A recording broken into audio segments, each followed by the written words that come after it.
Happy lunch hour, guys. Okay. I'll give you just this is almost going to be a rant, but it's also some information for you guys. Uh, Nothing will ever change if we stay quiet.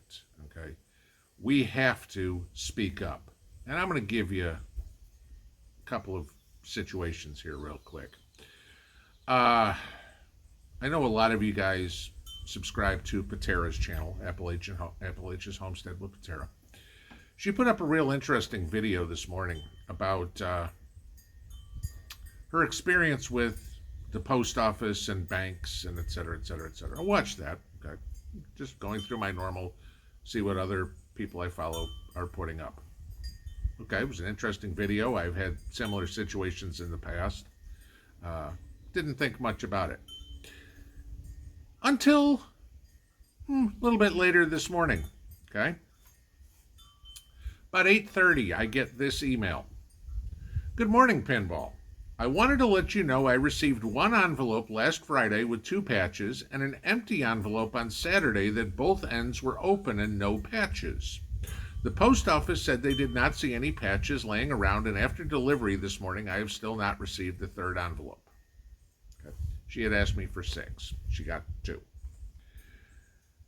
There's nothing that will piss me off more than a thief. Democrats are pretty damn close. Okay, combine the two, and that's when they get put in the crosshairs. Especially when it comes to screwing you guys.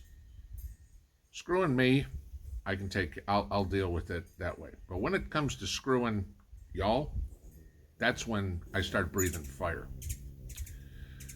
So I went to the post office this morning and wanted to see who else had requested patches. You remember the little patches I had made up for you guys. Picked up the envelopes, went to my post office box. I talked to the lady in the post office. It's a tiny little post office. I mean, our post office here is a double wide trailer. She's real nice. We talk. We know each other by name. We stand there and talk for 10 minutes. Small town deal at the post office, right? Think of Floyd's Barber Shop, that kind of idea. And so I tell her about this email, and I had told her about a story that I told you guys about a year and a half ago or whatever, where I had sent something around Christmas time in 2021, and it showed up in October of 2022. And no, this wasn't overseas. This was from here to Massachusetts. Not that difficult. So I take my mail. I come home. I open up the envelopes. I get another one. I want to read this to you. I want to show this to you. Pardon the language in it, but I can understand he's pissed too. It says, Pinball, no shit, this is what I received via USPS that I assume you sent with the patch. Okay, no patch. This is what they put in his post office box. A copy, a Xerox copy of half the letter. Obviously, I blocked off his name and part of the address there for a little bit of OPSEC for him. But that's what he got in the mail. That completely chapped my ass. Sorry. So I went back to the post office again. I remind you, the post office is a 20-minute drive for me. 20 minutes there, 20 minutes back, 20 minutes there, 20 minutes back. Okay. And I talked to the lady at the post office. Wasn't mad at her at all. Okay. I know she didn't do it because I can see on this that this was canceled in Knoxville. My mail from here goes from here to Maynardville, and Maynardville to the main post office in Knoxville, and then it's shipped to wherever. This particular envelope was heading to Indiana. So she had said it happened somewhere between Knoxville and Indiana, South Bend area. And I told her, I said, I'm not mad at you. I said, I know you didn't do it. I said, but you need to tell somebody about this, the postmaster or whatever. She was pissed, okay? She's been working at the post office for well over 20 years. She takes pride in her job. And her comments to me were, there's a whole lot of people in any profession, this is now true, that it's just a job, it's just a paycheck. They take no pride in their work. I agree. And I told her, I said, the problem that we have is that 99% of the people who this happens to won't do anything about it. They'll just like, oh, that sucks. That pisses me off for 30 seconds. They throw it in the trash and they move on with their day and go back to their video games or whatever. I'm sorry. That ain't me. Okay? You may be able to take the boy out of Chicago. You ain't taking the Chicago out of the boy. All right, period. Probably goes for a lot of areas, but that's where I'm originally from. I'll stand up any day for what's right.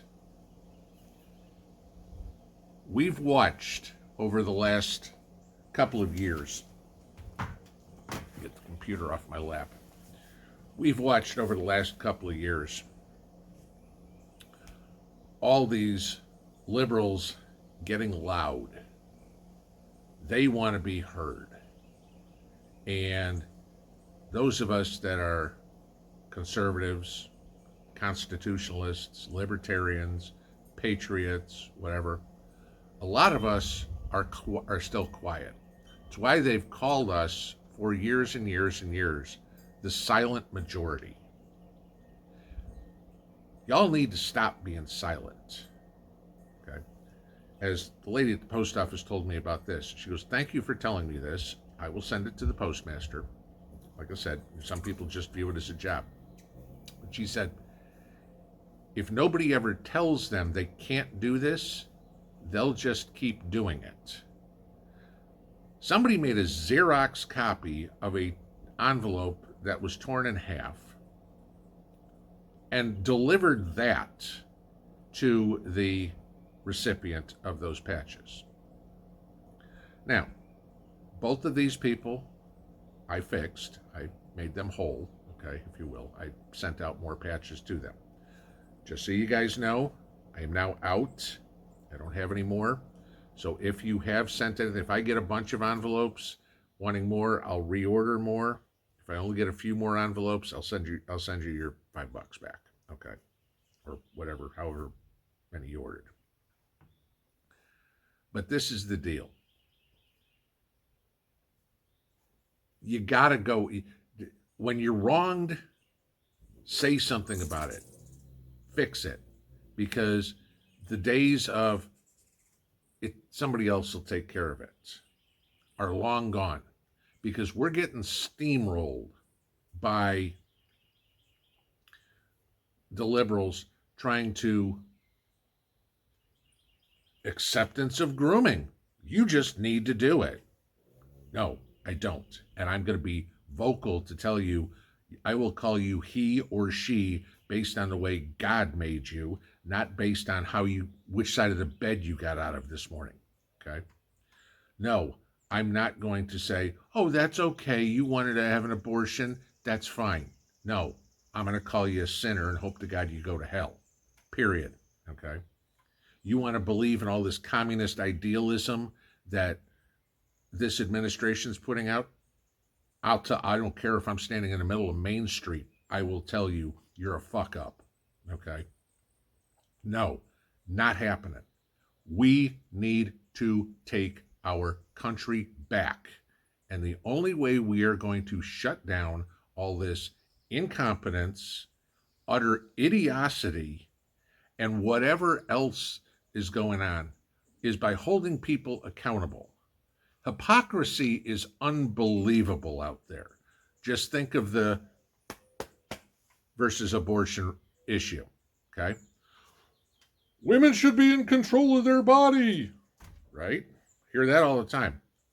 We're mandating you put this in your arm.